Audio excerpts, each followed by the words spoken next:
What's up, you guys? This is Wayne from Gulf Coast Construction. This is Talking on Top, and I hope you guys enjoy.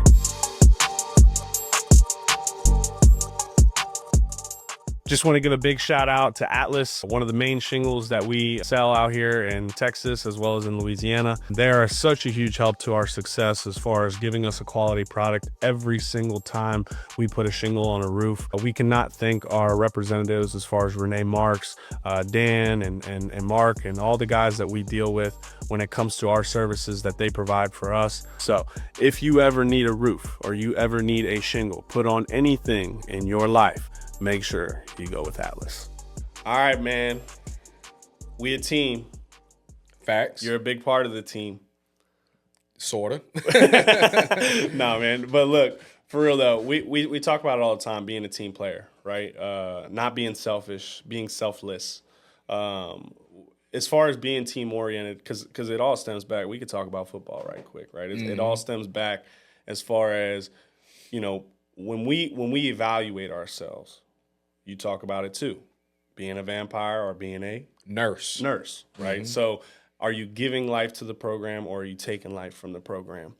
And being a team player, right? What do you do in your time to make sure that you are being that team player that you're supposed to be? Because I feel like that's such a self-evaluating thing to be when it comes to being a team player, right? You have to kind of look at yourself and go, okay, how am I not only helping myself, but how am I helping the people around me? Mm-hmm. So what are some checkpoints that you do as far as like, okay, hey, I'm being the team player that I need to be? Well, I feel like the way that I do it is probably going to be a reoccurring theme of this show, which is like what you referred to, being a vampire or a nurse. That's the two-prong system that I have to help evaluate myself and evaluate others. Because to be a team member, like we say, you have to be adding value to the team in some type of shape, form, or fashion, right? Mm-hmm. So daily, if you're looking at yourself at the end of the day and say, okay, I did this to add value to the program. Okay, cool. I paid my rent for the day. I am a nurse rather than a vampire. But if I get to the end of the day and I didn't add any value to what we got going on, then it's time to do a reflection on, okay, what could I have done better? What do I need to focus on tomorrow? It's just a constant daily, if not, hourly, bi-hourly evaluation of, okay, what should I be focusing on now that's going to help my next team member be successful? And we kind of talked about it in another conversation that if the team is being more successful, you're being more successful, and vice versa. If you're doing as much as you can to be successful, then you're doing a lot for the team to be successful. Right. So I think that's an important thing to consider if you are a part of any team, football team, a business team, in the Army, in a certain troop, or whatever the case is. You need to be trying to find ways to add value in the ways that you are asked.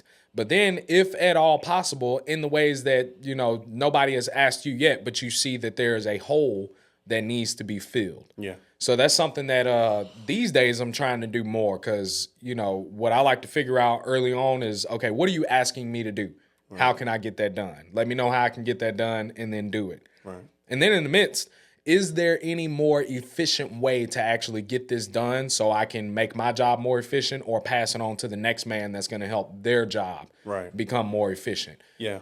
And it's knowing your job and knowing your role, right? I think so many people, they'll lose sight of what their actual job is and what their role is. And my high school coach used to say it all the time. He just would walk around the football field, and we all thought he was crazy, but he'd just yell, "Do your job." Oh, yeah. Every single day. It was, do your job, do your job. And we were like, man, why is he always saying that? But now that I own a business and I see exactly what he was getting at, it all makes sense.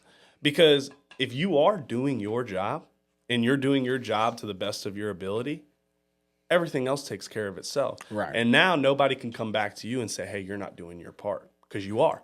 You're doing your job. Right. And I'll hit on what you just kind of ended up with when it comes to passing something off, right? I feel like delegation is such a big thing when it comes to being in a business and owning a business, as well as being in a management role, because there's so many fiscal things that can catch your time in the day-by-day actions, and it can kind of get you caught up. Like, next thing you know, you're spending 3 hours trying to, figure something out, when it's like, hey, I could have just passed this off to, the office assistant or something like that to get that done. And I could have translated that to 3 hours in the field, which I could have got 2 contracts off of, right? So I feel like delegation is such a big part of people as far as getting into business in itself. And it could be whether you're wanting to own a business, whether you're wanting to run a business, whether you're wanting to be a part of a business, right? When it's all said and done, you don't want to be the guy at the bottom of the totem pole. You always want to work to be at the top. Well, I can tell you this, and being at the top, usually you're always telling people underneath you how to get stuff done or what to get done, right? So that is such a big characteristic as far as being a leader and being a someone who is an owner or a manager, is knowing the people around you and saying, okay, I know that they're good at this. Let me delegate this to them because I know they're better than me at this, and let me worry about what I'm good at and what I'm better at, right? Because that's like me saying, hey, BJ, I want you to write, I want you to develop an SOP for all of our production today. Well, you're going to look at me and you're going to be like, dude, I've never dealt with production in my life. I'm sales, right? So, I mean, I can, but it's probably going to take me 9 hours to figure this out, right? Whereas I can go straight to Trey, who's been dealing with production his whole life, and he could probably develop an SOP within an hour, right? And that be done and over with and be transferred directly to the team. I want to add something to what you said not too long ago about being at the top, because I've been in places where I'm at the top of something, and even here, like for instance, I'm in a management role, right? Something that keeps me fired up is knowing is like, okay, you may have somewhere else that you can be quote unquote promoted to, but if you are at the top of the food chain in what you do, then the only thing that you can do really is come down from there, or you can stay up, right? Well, I think that's a perspective thing, right? So if you don't feel like there's anything to add to your ceiling, you're in the wrong spot. And I think that in reaching the top, that's not a testament to a title. That's a testament into where you're at as a company. And if you're going to sit there and say, oh, well, now I'm the CEO, so I don't really have anything to look forward to or any type of growth, you're not in a CEO mindset, because you want to sit there and think of every possible way that you can, 1, add value to the company, 2, higher the ceiling and make it to where the potential of the company is more, and then 3, how can you benefit the people underneath you in being at the top role? Because you as a leader often will lose sight of the people underneath you when you only tend to worry about like yourself and your own self-success, right? And you worry about like, oh, well, I'm doing my part, so I don't need to worry about anybody else, or I don't need to help this guy out, or I don't need to help this guy out because I'm worried about me. Well, that's not the best leader trait. The best leader trait is to sacrifice your personal gain for the gain around everybody, because once everybody's gaining around you, naturally everything gets elevated and it goes up. Right. So you have to kind of put that sacrificial mindset into your head and going, okay, right now I may not make as much money as I want to today, right? I might not make as much money as I want to this year, which I talked to you about this before, right? Being able to sacrifice that little personal gain for right now for an overall bigger picture down the road. And I think that's also something that you kind of have to ask yourself when you get into a business. What is your goal and where do you want to be? Because if you're only getting into a business to stay there for 2 or 3 years, well, then you'll never develop the mindset of being able to sacrifice for the people underneath you. You'll always kind of just think about how you're trying to make that quick money and make it right then and there, and then that's it, right? But when you have the mindset of, hey, this company is here right now, but 5 years from now, this is where the company is going to be. And then in doing that, you're translating your thoughts and your processes to your team, and you're establishing that role as far as a team-oriented thing. It's always going to work out more in benefit of the company. And, in being a leader too, I think it's something that you have to embrace that role. And you have to love that role, because I think there's naturally born leaders, and then there's naturally born followers. There's people that are meant to be employees, and there's people meant to be bosses. And you have to know which one you are. And if you don't have the fuel and the desire to be the best and to always be the best and to make the people around you the best, you're not a leader and you're not a boss. Right. So that's like a self, we talk about self-evaluation all the time. Like, you have to evaluate yourself and you have to look at it like, okay, hey, this is what I want to do. Like, I can ask you the same question. Like, why did you want to be, because you could have easily stayed in sales. You could have stayed in sales and worked on your own money and made your own money and do fine. What made you take that role as a manager? Kind of to piggyback off of what you were saying, whenever there came a certain point, I guess, in my lifetime where I realized that more of my attitude, more of my personality is more of that leader role rather than the follower role or whatever the case is. So then it comes down to, do I actually believe I can provide value in this position more than I can in another position? And so that's what, kind of made the separation for me, right? Is realizing like, okay, we need more leaders in this role. So let me assume that and do the best possible job that I can. Hopefully that answers your question, but I also have something to ask you as well, because we're getting into something deeper here, right? When we talk about sacrifice and making sure that, there are people around you that have that sacrificial mindset for the betterment of the whole entire team so that everybody can eat, not just that one person. How do you identify that? Like, because I'll tell you why I'm asking. I realized when I came on that there were certain sacrifices that I was making here that I've made in a few other companies that went unnoticed. And then somebody gave me a call and basically let me know, like, hey, we're noticing what you're doing. I was like, what? It's like, I would have did this anyway without the acknowledgement. But what helps you as an owner?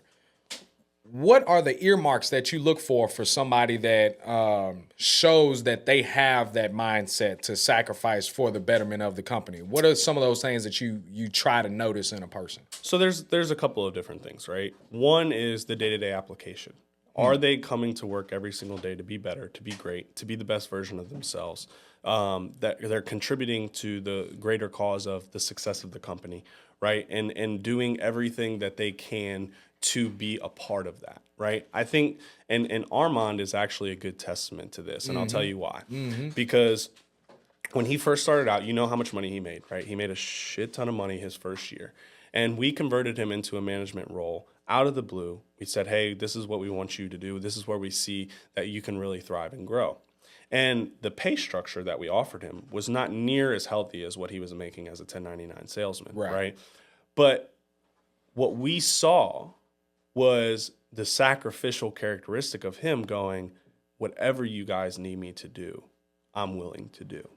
And I think that was something that really screamed volumes to us as owners, because we were like, hey, this guy is not worried about his pocketbook right now. He's worried about where this company is going to be 5 years from now. And he's worried about adapting and being a part of developing guys around us that could overall help the growth of the company. And that was a big, green flag when it came to him, right? Because we were like, okay, this dude does not care. Like, this dude is ready to roll however we ask him to. And whatever we ask him to do, he is going to do tenfold. And it is not, there's not a complaint. And I think that's a big thing too, is complaints. I think if you're complaining, you're not comfortable and you're not happy and you feel like you're either entitled to want more, like you feel like you're entitled to more, or you feel like you want more and you can't get it, right? So that's something too, is like, if someone has a shit attitude about like what they're doing in their day-to-day, they're probably not thinking about what's best for the company, And if you feel like you can add more value into a different area, speak up. And prove that with action, not with just words, because I feel like so many people can talk a big game and they can sit there and go, oh, well, I can, I don't want to be a project manager. I want to be a salesman. Okay, you want to be a salesman? Go around your build, sell a couple jobs, show us that you can sell, and then come to us with the facts, rather than come and try to tell us and sit here and paint out this picture of what you can be with no evidence showing that you can be that. right?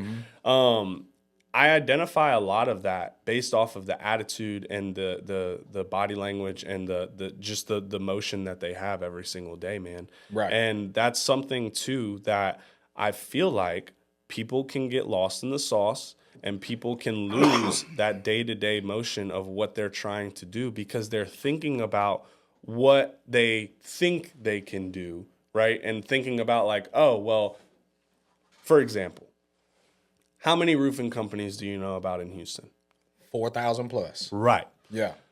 So if you wake up with the mindset and go, oh, well, I can go make more money with this other company, is that a selfish mindset or is that a selfless mindset?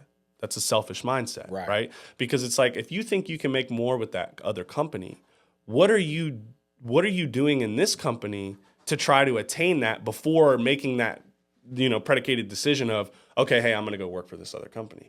Because if you're not doing like everything that you could possibly do, like I've had that happen before. I've had salesmen literally come to me and be like, hey, this company's paying this. I'm going to go make more money over here. And then within 2-3 weeks, they're calling me back and they're going like, hey, can I get my job back? Right. And it's like, dude, you didn't even take the time of day to do your like due diligence as far as like what you could do to become better.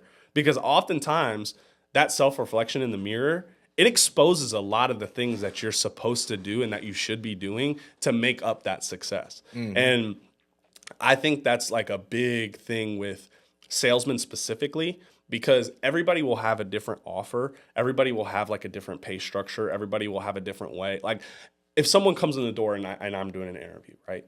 I'm going to give them all of the points where I feel like, hey, I'm representing my company as the best company out there. So you go into an interview with another business owner, they're going to do the exact same thing. And they're going to pitch you the exact same thing as far as, hey, this is my company. This is why my company is the best. And this is why you're going to make the most money with my company, right?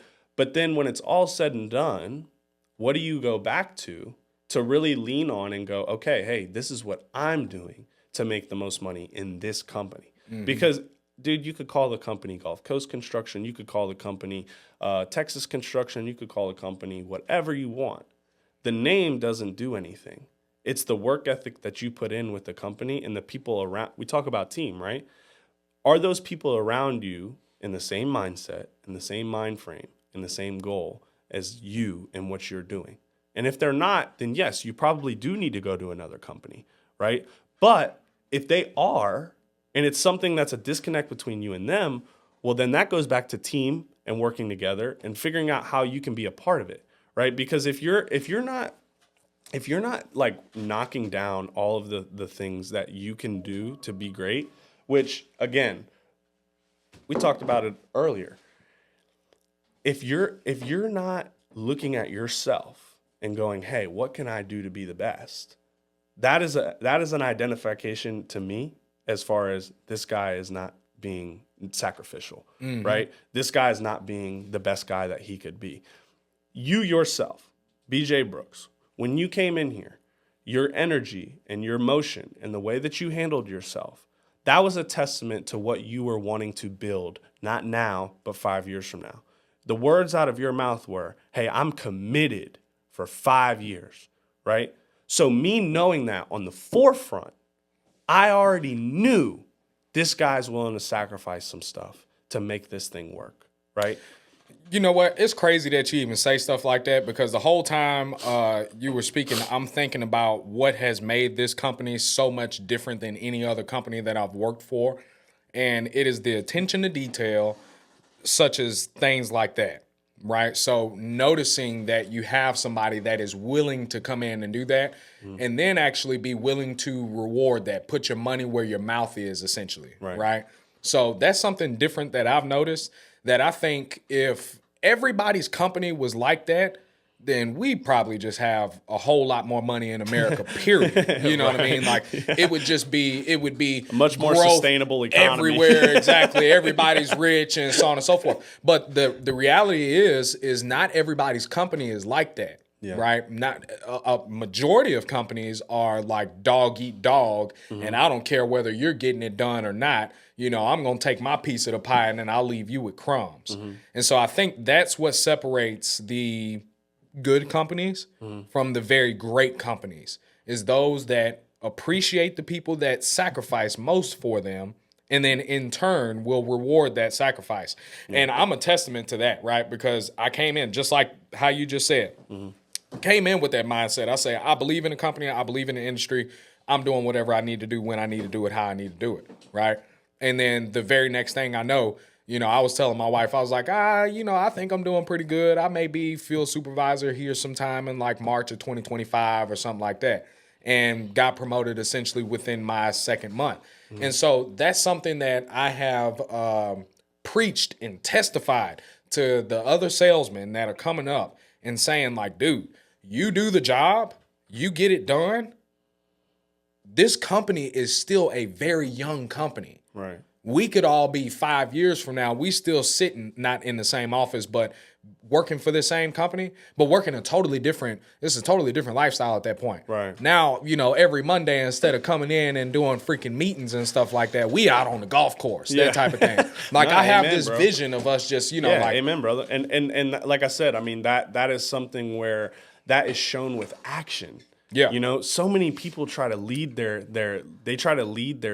case with words, and it doesn't translate to business. I mean, if you're going to sit there and talk this big game about how you can do all of these things rather than show it, you got it all wrong. It's like if you can come in here and not say a word and show me everything, that's going to speak way more volumes than you coming in here and talking a big game and not showing me nothing, right? So as far, back to your question of how do I identify it, right? I identify it through action. I identify it through the day-to-day, what you are doing to truly be great. And if you're not, it speaks for itself. Right. The proof is in the pudding, brother. Right. You're not going to sit there and fool me and try to tell me all these stuff that you're going to do and not do it. It just ain't going to work like that. Yeah. So that's something too. And talk about being a leader, you have to identify that, and you got to know whether a dude's bullshitting you or not. Because we in sales, they can sell themselves. So you get a salesman come up in here and sell themselves, you better know. We talked about it the other time. You was like, man, I remember you calling me. You were like, man, this interview gonna be good, bro. This dude gonna be fire, man. You tell me, I'm like, BJ, don't get married to him. Yeah. Sure enough, he come in here and lay an egg. And then you call me like, man, this dude sucks. Yeah. And it's like, dude, that's what I'm saying. Like, you can't take a salesman's word for what they're going to do. You have to really properly vet them, and you got to look at all of the things that are going to come with it, because that's something that I've gone through that you haven't yet, as far as, dude, I've been around a lot of individuals who talk a big game. Right. And they come tell me, oh, I can outsell you. I remember the first rep we ever hired here. We took him to a lunch, and we're sitting there drinking a beer. It's like 2:00, and he's like, "Man, I'll outsell you." And I'm looking at him, and I'm like, all right, delivering the moon, buddy. I looked at Trey at first. I'm like, did he just like? You think you can outsell me? I'm like, all right, great. If you can outsell me, I want you. You know what I mean? Like, right, dude, you're really gonna be a badass. So let's try it. Man, that first week we had a 30-pack of leads. I think I sold 21 of them. He sold one.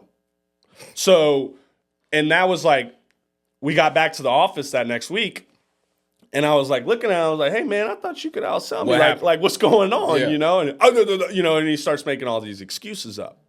Oh, I don't know how to sell your company. I don't know how to do it.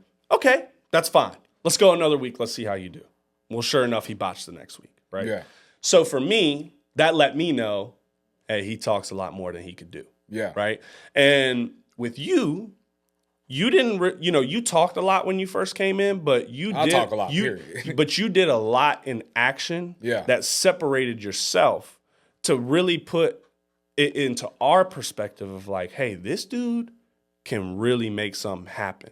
And he don't need, because I remember you were in training and you were like, man, give me a contract. You're like, you weren't even trying to go through the whole training. You were like, man, get me in the field. I'm trying to go make money. Yeah. Right?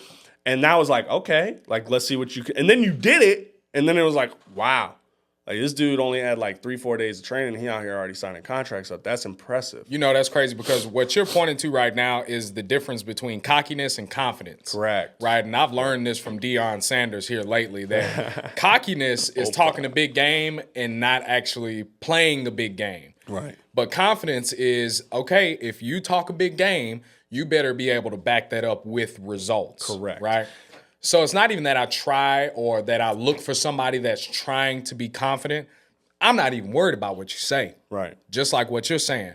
I'm worried about what you do. Right. Exactly. And that's the same thing that it comes down to with the homeowners, right? When we're talking about what type of roofing system we can put up for you, how we can do all the correspondence that's needed with the insurance, and we can make it a, pain-free process for you. Okay, you can say all of that, but if you don't back that up, that's how you get a crap review. It exposes itself very quickly. Exactly. And that's that. And as far as sales, when you talk about sales, it's a good thing you brought that up because it translates to the success in the field. Because if you're going to go out there and you're going to, and I say this all the time, and this is why I feel like I can sell my company so confidently, is because the people that we have working behind closed doors, those are the people that make it happen. For sure. It's not me.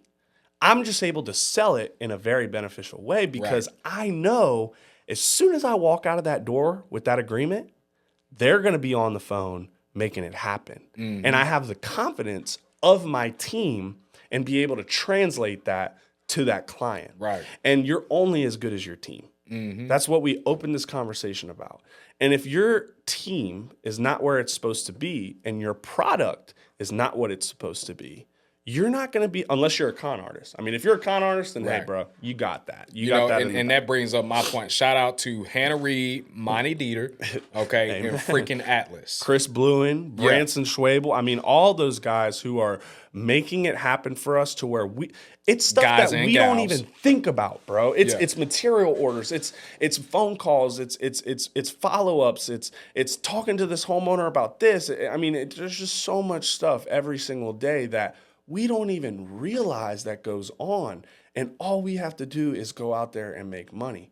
And that's why I love this company. That's why I love being a part of this, is because we have people who are willing to take no credit at all, no spotlight, and work every day nonstop and make it happen for us. Right. And that is a testament to not only themselves as individuals, but a testament to what we're fixing to do with this company. Right. And I'll leave it off on that, man. I mean, if you think that you can go into a business setting, into an industry, and you think that you can be the best man in the business, prove it with action, prove it with results, and then make sure, because if you feel like you can make money elsewhere at another company, right? Make sure that it's because of the reason of everybody else around you. Don't make it be the reason because of yourself. Because if you take those same characteristics and those same traits to that other company, it's called insanity. Yeah. Expecting different results with the same exact thing. Yeah. And it's just not going to work. So those people around you, and God bless every single person that works for us, because God has blessed us as far as owners with people like yourself who come into here and want to grow and want to be great and have a vision and have a real commitment to excellence, right? Oh, I love that you said that. That is so important when it comes to owning a business. And finding those individuals is really a needle in a haystack when it comes to the world that we live in. Because the way society is set up now, man, it is so set up for complacency and so set up for just, oh, I can sit here and get away with this. Oh, I can pick up a welfare check. Oh, I can do this, X, Y. Like, man, it is so toxic.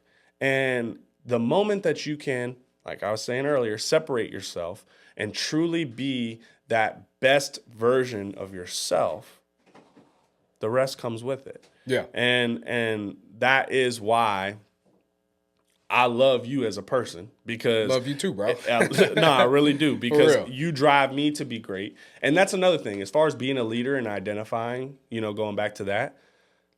If that person isn't driving you to be successful, you don't want them. Yeah. You don't want them. You want somebody that's going to hold you accountable, because if they're holding you accountable, that means you need to do something a little bit better than the time before. And I'll tell you what, sometimes being held accountable may not even be with words, but a lot of times it's with action, right? Because if I am in a team surrounded by dogs, I don't want to be the little puppy in the middle of that team. You want me to run. You know what I mean? Like, no, bro, I want to be. And so that's part of me with some individuals that join companies that actually have dogs in them, and then come in and just decide to kind of lay down and be that runt. I can't compute with that. I don't understand that. How does that even happen to where you're in an environment where these people are working their tail off and you know you're the only person that's not working their tail off and you just accept that? Part of it probably has to do with the generation that we're raised in, but at the same time, it's like, man, I'm in this generation. I wasn't raised like that. Societal complacency, man. I mean, it really is. It's something that is toxic, and it can stem down from the head of the household down, right? If if you were raised like that, and the head of the household was kind of just a guy that floated through day by day, drank every day, or was a product of his environment, well then of course you're probably going to be susceptible to the same characteristics of that. But what are you doing in your everyday life to separate yourself from that? Because and I mean, look, you're a black man, you're from a black community. You could sit there kind of. Well, what Katy, I'm saying, Texas isn't necessarily black, but I know what you mean. I know what you mean. Yeah. From where you grew up and from my story that you told me, right?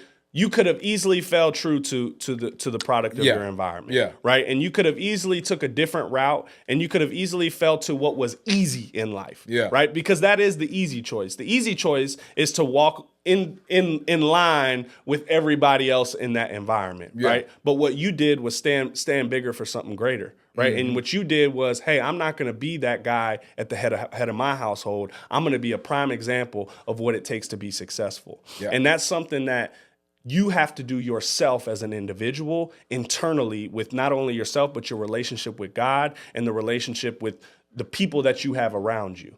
And if you fall true to, or if you fall victim to the environmental stuff, that's you can't really blame anybody but yourself, right? Because everybody has equal opportunity in this world, brother. Right. We all have the same equal way of being able to be successful in this life. And if you don't take the time to truly contribute to that success, you are the problem, nobody else, and you ain't gonna play no blame game. Yeah. So, with that being said, man, we all have to take time out of our day to reflect on ourselves as how we can be the best team player, how we can be the best individual, how we can be the best problem solver, the best, not the problem maker, right? And truly contribute to the success of ourselves as well as the company. So this is Talking on Top. And we will make sure that you guys hear some great stuff every single time that you guys tune in. Thank y'all.